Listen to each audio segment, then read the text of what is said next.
wabarakatuh. Di video kali ini kami akan mempresentasikan hasil kerja kelompok kami yang mana untuk memenuhi tugas mata kuliah akuntansi sektor publik dengan dosen pengampu Ibu Isfa Furotunadifa SEMSI. Materi yang akan kami bawakan yaitu kinerja sektor publik dan analisis laporan keuangan sektor publik. Perkenalkan, tim kami yang pertama dari saya sendiri, Ardiana Sintia Putri sebagai moderator serta pemateri ketiga, kemudian ada Ida Rosida sebagai pemateri kedua, kemudian Syafila Kurotu Aini sebagai pemateri keempat, dan ada Mbak Resti Nanen Rahma Pramesti sebagai pemateri pertama. Nah, berikut merupakan pembahasan atau topik materi yang akan kami bawakan. Yang pertama yaitu pengukuran kinerja, kemudian ada indikator kinerja sektor publik, kemudian ada bentuk kinerja sektor publik, yang keempat ada komponen-komponen laporan keuangan, dan yang terakhir yaitu analisis laporan keuangan sektor publik. Langsung saja untuk materi yang pertama kepada Mbak Nanan, saya persilahkan. Baik, yang pertama adalah pengukuran kinerja. Pengertian tentang pengukuran kinerja. Pada dasarnya, organisasi sektor publik adalah organisasi non-profit atau organisasi yang tidak mencari profit. Adanya surplus atau defisit dalam laporan keuangan tidak dapat mencerminkan atau menjadi tolak ukur keberhasilan.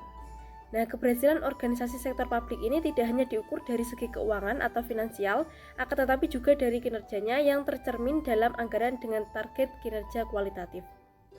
Dalam proses penganggaran dan evaluasinya, seringkali pengukuran kinerja ini lebih fokus pada input seperti anggaran daripada outcome atau dampak terhadap masyarakat.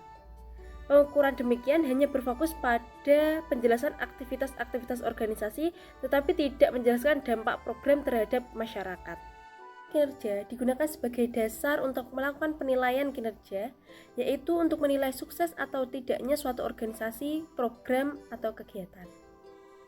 Pengukuran kinerja yang efektif penting untuk menilai keberhasilan, namun tidak mudah dilakukan karena belum ada teknik baku. Nah, hal ini melibatkan 3 hal utama, yaitu apa yang diukur, bagaimana mengukurnya, dan bagaimana melaporkannya. Jawaban atas hal ini sangat penting karena if you can't define performance, you cannot measure or manage it. Artinya jika Anda tidak dapat mendefinisikan kinerja, maka Anda tidak dapat mengukur dan mengelolanya. Nah, pengukuran kinerja sendiri adalah proses untuk menilai apakah program atau kegiatan yang telah direncanakan dan telah dilaksanakan sesuai rencana atau tidak dan dapat mencapai tujuan yang telah ditargetkan atau direncanakan. Nah, pengukuran kinerja ini dimulai dengan penetapan indikator kinerja. Proses ini membantu memonitor output dan outcome serta mendukung pengambilan keputusan dan akuntabilitas publik. Pengukuran kinerja ini melibatkan pendokumentasian proses, penilaian hasil berdasarkan perubahan ekonomi atau sosial, dan penyusunan laporan kinerja. Pendokumentasian proses terdiri atas proses dan aktivitas yang dilakukan untuk mengubah input menjadi output. Pada penilaian hasil berdasarkan perubahan ekonomi atau sosial, dilakukan dengan membandingkan perubahan ekonomi atau perubahan sosial dari pelaksanaan kegiatan terhadap tujuan kegiatan yang telah ditetapkan. Sedangkan penyusunan laporan kinerja merupakan bentuk pertanggungjawaban kinerja dalam rangka pemenuhan akuntabilitas publik. Pengukuran kinerja menunjukkan hasil, tetapi pengukuran kinerja ini tidak menganalisis alasan atau perubahan yang diperlukan pada tujuan kegiatan. Tujuan penilaian kinerja sektor publik yang pertama adalah mengetahui tingkat ketercapaian tujuan organisasi. Penilaian kinerja berfungsi sebagai tonggak yang menunjukkan tingkat ketercapaian tujuan dan juga menunjukkan apakah organisasi ini berjalan sesuai arah atau menyimpang dari tujuan yang telah ditetapkan. Nah, apabila terjadi penyimpangan dari arah yang semestinya, maka pemimpin dapat melakukan perbaikan atau tindakan koreksi dengan cepat. Yang kedua adalah menyediakan sarana pembelajaran pegawai. Pengukuran kinerja merupakan saran untuk pembelajaran pegawai tentang cara mereka seharusnya bertindak, serta memberikan dasar dalam perubahan perilaku, sikap, skill, dan pengetahuan kinerja yang harus dimiliki pegawai untuk mencapai hasil kerja terbaik. Yang ketiga adalah memperbaiki kinerja periode-periode berikutnya. Nah, pengukuran kinerja ini dilakukan sebagai sarana pembelajaran untuk perbaikan kinerja di masa yang akan datang. Penerapan sistem pengukuran kinerja dalam jangka panjang bertujuan untuk membentuk budaya berprestasi, di mana budaya berprestasi ini dapat dicapai apabila adanya atmosfer organisasi. Nah, untuk menciptakan atmosfer organisasi ini diperlukan perbaikan kinerja secara terus-menerus. Nah, saat ini kinerja harus lebih baik dari kinerja sebelumnya dan kinerja yang akan datang harus lebih baik daripada sekarang. Yang keempat adalah memberikan pertimbangan yang sistematik dalam pembuatan keputusan pemberian reward dan punishment. Nah, pengukuran kinerja ini bertujuan untuk memberikan dasar sistematik bagi manajer untuk memberikan reward, misalnya kenaikan gaji, tunjangan, dan promosi, atau punishment, misalnya pemutusan kerja, penundaan promosi, dan teguran. Sistem manajemen kinerja modern diperlukan untuk mendukung sistem gaji berdasarkan kinerja atau disebut juga pembayaran berorientasi hasil. Yang kelima adalah memotivasi pegawai. Pengukuran kinerja ini bertujuan untuk meningkatkan motivasi pegawai. Dengan pengukuran kinerja yang dihubungkan dengan manajemen kompensasi, pegawai yang berkinerja tinggi akan memperoleh reward, dan reward ini akan memberikan motivasi terhadap pegawai untuk berkinerja lebih tinggi, dengan harapan kinerja yang tinggi akan memperoleh kompensasi yang tinggi juga. Yang keenam adalah menciptakan akuntabilitas publik. Pengukuran kinerja merupakan salah satu alat untuk mendorong terciptanya akuntabilitas publik, di mana pengukuran kinerja ini menunjukkan seberapa besar kinerja manajerial dicapai, seberapa bagus kinerja finansial organisasi, dan kinerja lainnya yang menjadi dasar penilaian akuntabilitas. Kinerja tersebut harus dilaporkan dan diukur dalam bentuk laporan kinerja. Pelaporan informasi kinerja ini sangat penting baik bagi pihak internal maupun pihak eksternal. Bagi pihak internal, manajer membutuhkan laporan kinerja dari stafnya untuk meningkatkan akuntabilitas manajerial dan akuntabilitas kinerja. Sedangkan bagi pihak eksternal, informasi kinerja tersebut digunakan untuk mengevaluasi organisasi, menilai tingkat transparansi dan akuntabilitas publik. Yang kedua adalah indikator kinerja sektor publik. Ada 3 indikator. Yang pertama adalah ekonomi. Konsep ekonomi berkaitan dengan biaya untuk memperoleh input dengan harga rendah, yaitu harga yang mendekati harga pasar. Input adalah semua jenis sumber daya masukan yang digunakan dalam suatu proses tertentu untuk menghasilkan output. Di sini ada input primer dan input sekunder. Input primer adalah kas dan input sekunder adalah bahan baku, orang, infrastruktur, dan masukan lainnya yang digunakan untuk proses menghasilkan output. Nah, apabila organisasi hanya memiliki input primer, maka input primer tersebut harus diubah menjadi input sekunder. Indikator ekonomi merupakan indikator tentang penggunaan input. Yang kedua adalah efisiensi. Efisiensi adalah hubungan antara output yang dihasilkan dan input yang digunakan. Suatu organisasi ini dikatakan efisien jika mampu menghasilkan output tertentu dengan input serendah-rendahnya atau dengan input tertentu mampu menghasilkan output sebesar-besarnya. Berikut ini adalah rumus efisiensi, yaitu efisiensi sama dengan output dibagi input.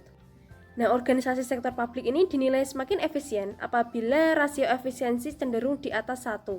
Semakin besar rasio, maka semakin tinggi tingkat efisiensinya. Efisiensi harus dibandingkan dengan angka acuan tertentu seperti efisiensi periode sebelumnya atau efisiensi di organisasi sektor publik lainnya. Oleh karena itu, efisiensi dapat ditingkatkan dengan 4 cara. Yang pertama adalah menaikkan output untuk input yang sama, kemudian menaikkan output lebih besar daripada proporsi peningkatan input, menurunkan input untuk output yang sama, dan menurunkan input lebih besar daripada proporsi penurunan output. Ketiga adalah efektivitas. Efektivitas merupakan hubungan antara output dengan tujuan. Semakin besar kontribusi output terhadap pencapaian tujuan, maka semakin efektif organisasi, program, atau kegiatan. Nah, efektivitas ini berfokus pada outcome atau hasil. Output yang dihasilkan oleh organisasi sektor publik ini banyak yang bersifat output tidak berwujud, yang dimana tidak mudah untuk dikuantifikasi sehingga pengukuran efektivitas ini sering menghadapi kesulitan. Nah, kesulitan dalam pengukuran efektivitas karena pencapaian hasil atau outcome sering tidak bisa diketahui dalam jangka pendek, tetapi dalam jangka panjang setelah program berakhir. Jadi, ukuran efektivitas ini biasanya dinyatakan secara kualitatif dalam bentuk pernyataan saja. Yang ketiga adalah bentuk kinerja sektor publik. Yang pertama adalah analisis anggaran. Analisis anggaran adalah pengukuran kinerja yang dilakukan dengan cara membandingkan anggaran pengeluaran dengan realisasinya. Hasil yang diperoleh berupa selisih lebih atau selisih kurang. Teknik ini berfokus pada kinerja input yang bersifat finansial dan data yang digunakan adalah data anggaran dan realisasi anggaran. Kinerja instansi pemerintah dikatakan baik apabila realisasi pengeluaran anggaran lebih kecil daripada anggarannya, dan dikatakan tidak baik apabila realisasi pengeluaran anggaran lebih besar daripada anggarannya. Yang kedua adalah analisis rasio laporan keuangan. Analisis rasio keuangan adalah teknik yang digunakan untuk membandingkan antara angka-angka yang ada dalam satu laporan keuangan ataupun beberapa laporan keuangan pada satu periode waktu tertentu. Analisis laporan keuangan ini cocok digunakan untuk ukuran penilaian kinerja bagi organisasi publik yang non-profit. Rasio keuangan ini dibagi menjadi dua. Yang pertama adalah rasio likuiditas yang bertujuan untuk mengukur kemampuan suatu organisasi untuk membayar kewajiban jangka pendek atau kewajiban yang segera jatuh tempo berdasarkan jumlah aset lancar yang dimiliki. Yang kedua adalah rasio solvabilitas yang bertujuan untuk mengukur seberapa besar aset organisasi ini yang dibiayai dengan hutang usaha. Materi selanjutnya yaitu mengenai balance scorecard, pengukuran kinerja organisasi sektor publik yang berbasis pada aspek finansial dan non-finansial yang diterjemahkan dalam 4 perspektif kinerja, yaitu perspektif finansial, perspektif kepuasan pelanggan, perspektif bisnis internal, dan perspektif pertumbuhan atau pembelajaran. Yang pertama yaitu perspektif finansial yang menjelaskan apa yang diharapkan oleh penyedia sumber daya terhadap kinerja keuangan organisasi sektor publik. Contohnya yaitu masyarakat membayar pajak, kemudian uang yang dibayarkan diharapkan digunakan oleh pemerintah secara ekonomi, efisien, efektif, transparansi, dan akuntabilitas. Kemudian yaitu yang kedua, perspektif kepuasan pelanggan. Perspektif ini berfokus pada penyediaan barang dan jasa publik yang berkualitas dengan harga yang terjangkau, karena pemerintah ingin memberikan kepuasan yang maksimal kepada masyarakat. Kepuasan pelanggan diukur dengan 5 dimensi. Yang pertama yaitu wujud fisik, keandalan, daya tanggap, jaminan, dan empati. Yang ketiga, perspektif internal. Perspektif ini berfokus membangun keunggulan organisasi melalui perbaikan proses internal organisasi yang berkelanjutan. Dan perspektif ini harus mampu menjawab pertanyaan, kita harus unggul di bidang apa, serta bagaimana kita membangun keunggulan. 3 aspek dalam mengukur kinerja perspektif bisnis yaitu sarana dan prasarana, proses, dan kepuasan bekerja. Kemudian yang terakhir yaitu perspektif pertumbuhan atau pembelajaran. Perspektif ini menjawab pertanyaan bagaimana organisasi terus melakukan perbaikan dan penambahan nilai bagi pelanggan atau stakeholders. Dengan demikian, organisasi harus terus berinovasi, berkreasi, belajar untuk melakukan perbaikan secara terus-menerus dan menciptakan pertumbuhan yang berkelanjutan. Indikator kinerja perspektif pertumbuhan atau pembelajaran yaitu motivasi, di mana ada reward dan punishment, kesempatan membangun diri, inovasi, dan suasana dalam bekerja. Kemudian yaitu audit kinerja atau value for money. Audit kinerja adalah pengukuran kinerja yang didasarkan pada konsep value for money yang merupakan perluasan ruang lingkup dari audit finansial. Indikator pengukuran kinerja terdiri dari ekonomi, efisiensi, dan efektivitas. Ekonomi berkaitan dengan pengukuran seberapa hemat pengeluaran yang dilakukan dengan cara membandingkan realisasi pengeluaran dengan anggarannya. Efisiensi berhubungan dengan pengukuran berapa besar daya guna anggaran dengan cara membandingkan realisasi pengeluaran untuk memperoleh pendapatan dengan realisasi pendapatan. Kemudian efektivitas berkaitan dengan seberapa tepat dalam mencapai target dengan cara membandingkan outcome dengan output. Materi selanjutnya yaitu mengenai komponen-komponen dalam laporan keuangan. Ini berdasarkan peraturan pemerintah nomor 71 tentang standar akuntansi pemerintahan. Komponen-komponen laporan keuangan terdiri dari laporan realisasi anggaran atau LRA, laporan perubahan saldo anggaran lebih, neraca, laporan operasional, laporan arus kas, laporan ekuitas, dan catatan atas laporan keuangan. Laporan realisasi anggaran atau LRA mengungkapkan kegiatan keuangan pemerintahan pusat atau daerah yang menunjukkan ketaatan terhadap APBN atau APBD berdasarkan PSAP BA nomor 1 paragraf 35. Laporan realisasi anggaran menyajikan unsur-unsur sebagai berikut, yaitu pendapatan LRA, belanja, transfer, surplus atau defisit LRA, penerimaan pembiayaan, pengeluaran pembiayaan, pembiayaan itu, sisa lebih kurang pembiayaan anggaran. Kemudian laporan perubahan saldo anggaran lebih dalam PSAP BA 1 paragraf 41 dijelaskan bahwa laporan perubahan saldo anggaran lebih menyajikan secara komparatif dengan periode sebelumnya pos-pos berikut. Laporan realisasi anggaran menyajikan unsur-unsur yang pertama yaitu saldo anggaran lebih awal, 2 penggunaan saldo anggaran lebih, 3 sisa lebih atau kurang pembiayaan anggaran tahun berjalan, koreksi kesalahan pembukuan tahun sebelumnya, dan saldo anggaran lebih akhir. Kemudian yang kedua yaitu neraca. Neraca menggambarkan posisi keuangan suatu entitas laporan mengenai aset, kewajiban, dan ekuitas pada tanggal tertentu. Berdasarkan klasifikasinya, setiap entitas pelaporan mengklasifikasikan asetnya dalam aset lancar dan non-lancar serta mengklasifikasikan kewajibannya menjadi kewajiban jangka pendek dan kewajiban jangka panjang. Setiap entitas pelaporan mengungkapkan setiap pos aset dan kewajiban yang mencakup jumlah-jumlah yang diharapkan akan diterima atau dibayar dalam waktu 12 bulan setelah tanggal pelaporan dan jumlah-jumlah yang diharapkan akan diterima atau dibayar dalam waktu lebih dari 12 bulan.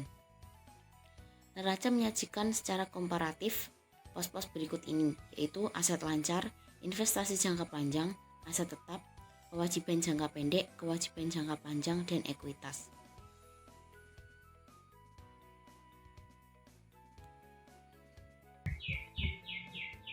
Baik, saya akan melanjutkan materinya, yaitu ada laporan operasional, di mana akuntansi PSAP 12 diterapkan dalam penyajian laporan operasional.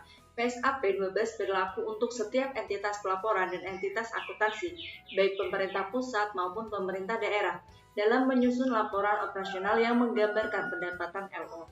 Nah, PSAP BA 12 paragraf 13 menjelaskan bahwa struktur laporan operasional itu mencakup pos-pos sebagai berikut ini.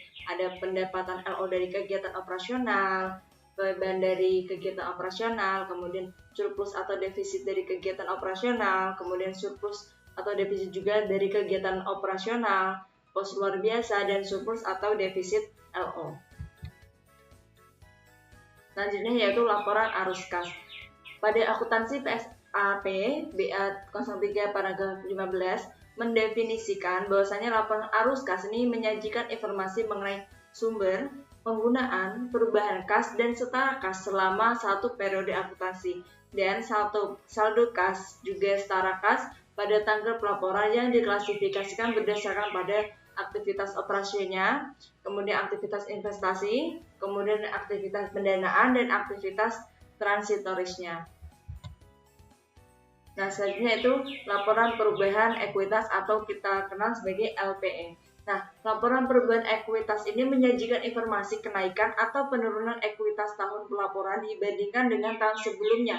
Dalam PSAP BA 01 paragraf 101, LPE ini menyajikan pos-pos yang pertama ada ekuitas awal, kemudian surplus atau defisit LO pada periode bersangkutan, kemudian koreksi-koreksi yang langsung menambah atau mengurangi ekuitas yang antara lain berasal dari dampak kumulatif yang disebabkan oleh perubahan kebijakan akuntansi dan koreksi kesalahan mendasar. Misalnya seperti koreksi kesalahan mendasar dari persediaan yang terjadi pada periode sebelumnya. Nah, juga ada perubahan nilai aset tetap karena revaluasi aset tetap. Itulah tadi contohnya. Kemudian yang terakhir ada ekuitas akhir. Nah, kita kenal selanjutnya yaitu CALK atau catatan atas laporan keuangan. Pada PSAP BA01 paragraf 83 menjelaskan bahwa CALK ini meliputi penjelasan daftar terinci atau juga analisis atas nilai suatu pos yang disajikan dalam LRA, LPSAL, neraca, LO, laporan arus kas, dan laporan perubahan ekuitas. Ini yang sudah kita sebutkan tadi.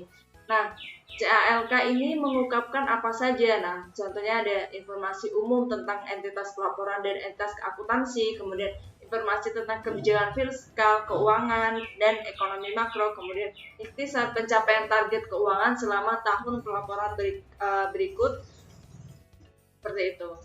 Nah, yang keempat nanti ada informasi tentang dasar penyusunan laporan keuangan dan kebijakan akuntansi yang dipilih untuk diterapkan atas transaksi-transaksi dan kejadian-kejadian penting lainnya. Kemudian ada rincian dan penjelasan masing-masing pos yang disajikan pada lembar muka laporan keuangan. Kemudian yang keenam nanti ada informasi yang harus oleh pernyataan standar akuntansi pemerintahan yang belum disajikan dalam lembar muka laporan keuangan. Kemudian yang ketujuh yaitu informasi lainnya yang diperlukan untuk penyajian yang wajar yang tidak disajikan dalam lembar muka laporan keuangan. Nah, materi yang kelima yaitu analisis laporan keuangan sektor publik. Apa sih tujuan dari laporan keuangan sendiri? Nah, laporan keuangan ini bertujuan untuk memberikan informasi keuangan yang bermanfaat untuk pengambilan keputusan serta pengukuran dan evaluasi kinerja. Karena bersifat umum atau general purpose, laporan keuangan perlu dianalisis lebih lanjut agar lebih bermakna. Nah, analisis ini dapat dilakukan berdasarkan data dalam berbagai laporan keuangan seperti neraca, LRA, LO, LPE, laporan perubahan SAL, LAK, dan CALK dengan menggunakan berbagai metode atau teknik analisis yang tersedia. Jadi teman-teman nanti bisa memilih metode atau analisis mana yang lebih dibutuhkan oleh perusahaan teman-teman atau lebih kita perlukan. Nah, ini ada cara-caranya, cara analisis laporan keuangan sektor publik. Yang pertama ada analisis selisih atau variance, yang mana ini digunakan untuk mengukur dan mengevaluasi kinerja keuangan, khususnya kinerja pelaksanaan anggaran. Kemudian yang kedua ada analisis pertumbuhan. Ini untuk mengetahui perkembangan kinerja keuangan sesuai dengan namanya. Dan di sini juga ada rumusnya. Teman-teman bisa menggunakan ini untuk menghitung pertumbuhan. Nah, analisis rasio yaitu perbandingan dua angka yang datanya diambil dari laporan keuangan. Dapat digunakan untuk mengukur dan mengevaluasi kinerja keuangan dari tahun ke tahun. Kemudian ada analisis regresi tren dan prediksi, yang mana ini digunakan untuk mengukur pengaruh variabel tertentu, membuat prediksi anggaran, serta menilai kesehatan dan kesinambungan fiskal pemerintahan. Nah, ini adalah berbagai macam rasio keuangan. Ada 5. Yang pertama ada rasio profitabilitas, kemudian rasio likuiditas, kemudian rasio solvabilitas, rasio utang, dan rasio aktivitas, yang mana akan dijelaskan oleh pemateri selanjutnya, yaitu Mbak Syafila. Untuk materi selanjutnya yaitu ada rasio likuiditas, di mana rasio likuiditas ini menunjukkan kemampuan organisasi dalam memenuhi kewajiban jangka pendek dengan aset lancarnya. Rasio likuiditas ini dapat mengondisikan apakah organisasi sedang mengalami permasalahan likuiditas atau tidak. Dan rasio likuiditas ini terdapat 5 macam. Yang pertama ada rasio lancar, rasio kas, rasio cepat, dan yang terakhir ada rasio modal kerja. Rasio lancar merupakan rasio yang menunjukkan kemampuan organisasi dalam membayar utang yang segera harus dibayarkan dengan aktiva lancarnya. Ini bisa dihitung dengan aset lancar dibagi dengan utang lancar. Kemudian ada rasio kas, di mana rasio kas ini menunjukkan kemampuan organisasi dalam membayar utang yang segera harus dipenuhi dengan kas yang tersedia dalam efek yang dapat segera diuangkan. Rasio kas ini dapat dihitung dengan cara membandingkan antara kas yang tersedia dengan ditambah efek yang dapat segera diuangkan seperti investasi jangka pendek dibagi dengan utang lancar. Yang ketiga ada rasio cepat. Rasio cepat ini menunjukkan kemampuan organisasi dalam membayar utang yang segera harus dapat dipenuhi dengan aktiva lancar yang liquid. Ini dapat dihitung dengan aktiva lancar dikurangi persediaan dibagi dengan utang lancar. Kemudian rasio modal kerja. Rasio modal kerja mengukur kecukupan modal kerja yang dimiliki organisasi untuk menjalankan operasi organisasi tanpa terganggu oleh utang yang harus segera dipenuhi dengan aktiva lancar. Rasio modal kerja ini untuk mengukur likuiditas dari total aktiva dengan posisi modal kerja neto. Rasio modal kerja ini dapat dirumuskan dengan aktiva lancar dikurangi utang lancar dibagi dengan total aktiva. Selanjutnya ada rasio solvabilitas, di mana rasio ini dapat mengukur kemampuan organisasi dalam membayar seluruh kewajiban finansialnya apabila sekiranya organisasi pada saat itu dilikuidasi. Rasio solvabilitas dapat digunakan untuk melihat kemampuan organisasi dalam memenuhi seluruh kewajibannya, baik itu dalam kewajiban jangka pendek maupun jangka panjang. Rasio solvabilitas ini dapat dihitung dengan total aktiva dibagi dengan total utang. Selanjutnya ada rasio utang. Rasio utang ini sangat penting bagi kreditor. Rasio yang digunakan untuk mengetahui bagian dari setiap rupiah ekuitas dana yang dijadikan jaminan untuk keseluruhan utang. Ini dirumuskan dengan rasio utang terhadap ekuitas sama dengan total utang dibagi dengan jumlah ekuitas.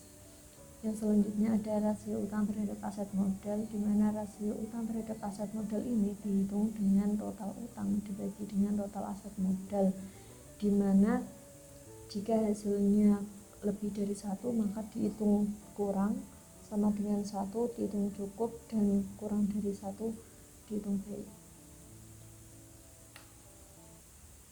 Dari rasio utang selanjutnya ada rasio bunga utang terhadap pendapatan, di mana ini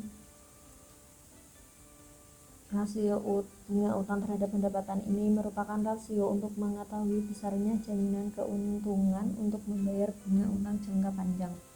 Ini dapat dihitung dengan laba sebelum bunga dan pajak dibagi dengan bunga utang jangka panjang.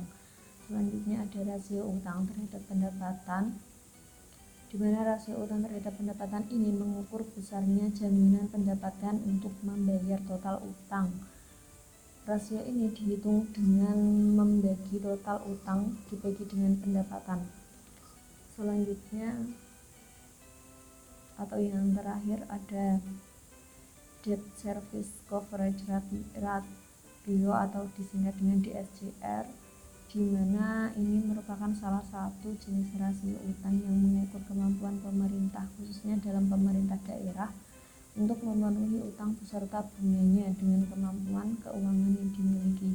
Dapat dirumuskan dengan PAD ditambah dalam kurung DBH dikurangi DBH-DR ditambah DAU dikurangi dengan belanja wajib dan dibagi dengan DCSR anggaran pokok pinjaman ditambah bunga biaya lainnya.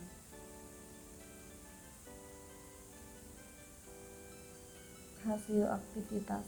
Rasio aktivitas ini dalam organisasi bisnis ada beberapa.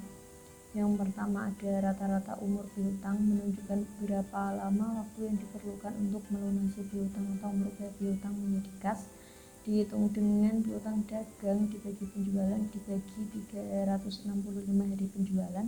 Yang kedua ada perputaran persediaan, menunjukkan berapa kali persediaan berputar dalam 1 tahun, dihitung dengan harga pokok penjualan atau HPP dibagi dengan persediaan.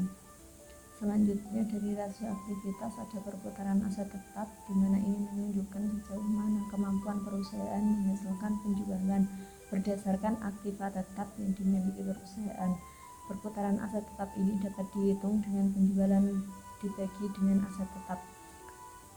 Perlu diketahui bahwa rata-rata umur piutang, perputaran persediaan, dan perputaran aset tetap tidak tepat diaplikasikan pada organisasi pemerintahan, tetapi juga dapat digunakan untuk perusahaan milik pemerintah.